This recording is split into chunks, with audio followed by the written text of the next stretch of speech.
Good morning, you guys. Now that I'm in Seoul, I'm going to be showing you guys what I eat and never gain weight.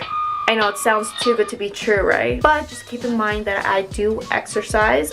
And I do have a busy day, so I'm just gonna be showing you guys what I eat and what kind of choices that I make in Korea. If you guys know, I go to a lot of popjibs, aka which is like, it's like between fast food and restaurants in Korea. But popjibs are just like a quick Korean food places where a lot of corporate people who work, just a lot of people who just go and get quick lunch and dinner. They have everything from jigaes, stews, to Korean fast food, to rice, to everything. But these are very tricky. Trust me, you have to follow what I'm eating. So in the morning, it's pretty simple. I just start off with my yogurt. Now, it's hard to find Greek yogurt in Korea, or you can find Greek yogurt, but it's like 3 times the price. Sometimes I just get Activia plain yogurt with absolutely no other sugar and flavors in it, and I pretty much try to eat whatever fruit I have for the day. I know the other day I had some strawberries. Today, I just have my grapes here. These are just Korean grapes. That's pretty much my breakfast. I think now I'm gonna be going to the Mart Korean supermarket. You can't eat out all the time, but I know when you're busy, I do have to eat out, but at least one meal. So here we go.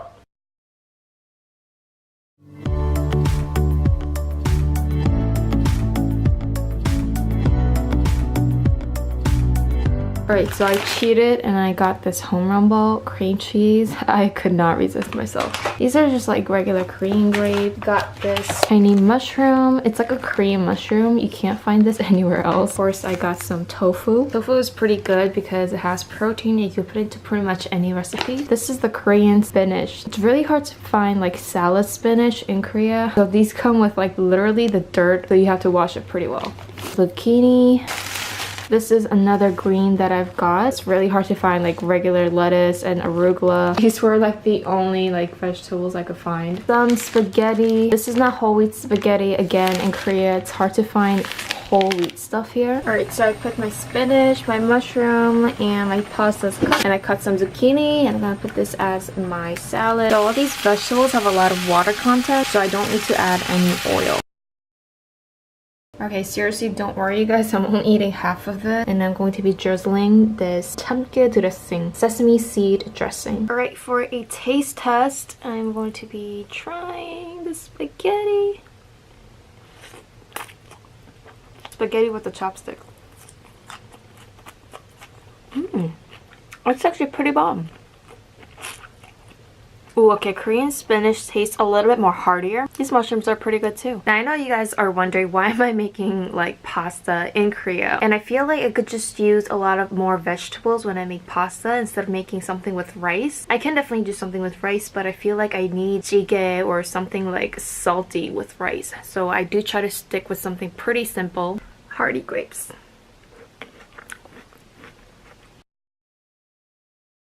Here I am at the regular Korean popjibs. This is the section of the Korean fast food. You see some rice cakes, noodles, and frozen dumplings. Not too much nutritional value in my opinion. And then here we are at the rice/stew menu. Just a lot of sodium. It makes you eat the whole bowl of rice. It does taste really good, and you do see like cutlets, but they're all fried food. So I decided to keep it with the classic Korean kimbap. You could customize it any way you want. There's fresh vegetables inside. They do give you a side of kimchi and yellow radish, but I try to stay away from those. It's pretty much the only fresh thing that I could pick. A second option, I got a salmon roll. Now this has rice on the outside. It's great because I feel like they use less rice on these and more vegetables inside.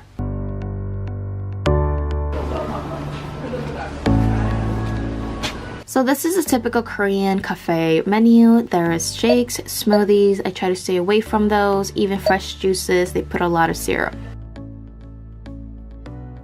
If I'm not in the mood for coffee, I do get iced green tea. That's another great choice.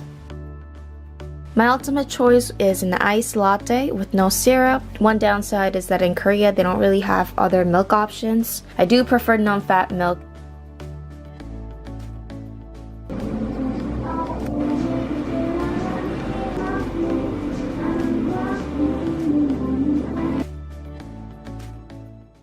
Alright guys, it's dinner time. I've changed some of my clothes. I'm getting hungry. And I was thinking like, where else can I go and eat some Korean food except the places that I always go to? But when you're eating alone, like the papjip is like the only place that you could go to forever alone. Let's go and see what other choices that I can make. I ended up getting a bibimbap. That was the only menu in the item that has fresh vegetables. It's steaming hot. It's delicious. It has eggs, extra protein. Other options, they don't really have fresh vegetable options, so stick with bibimbap. Watch out the sauce though.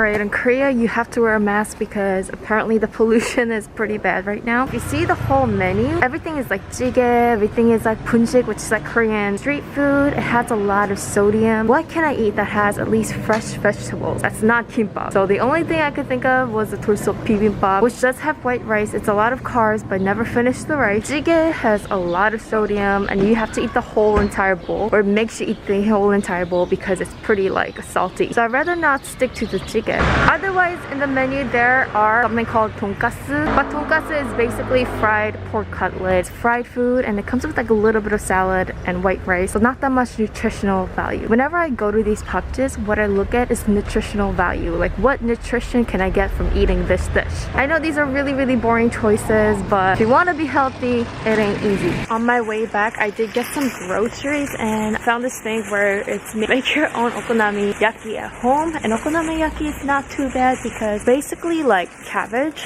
I'm gonna make that. I love okonomiyaki. I got myself just a huge piece of cabbage. That is all I need. It says to put bacon, but I am not gonna put bacon, too much fat. So I just made my cabbage mix. It came with a flour mix. I only put half of it. It's like if I just put the whole thing, I feel like it's going to be too much flour. Do you guys hear that crispiness? Not too much, you guys, not too much. Oh, I dumped it all at once. Whoops. Alright, you guys, it's time for a major taste test. Cabbage fact. Cabbage has vitamin E, keeps the skin, eyes, and hair healthy. So just grabbing this piece. Oh my god, this is the best okonomiyaki that I've ever made before. So crispy on the outside. I don't know how I did it, but it's so crispy. And I didn't put that much oil, you guys.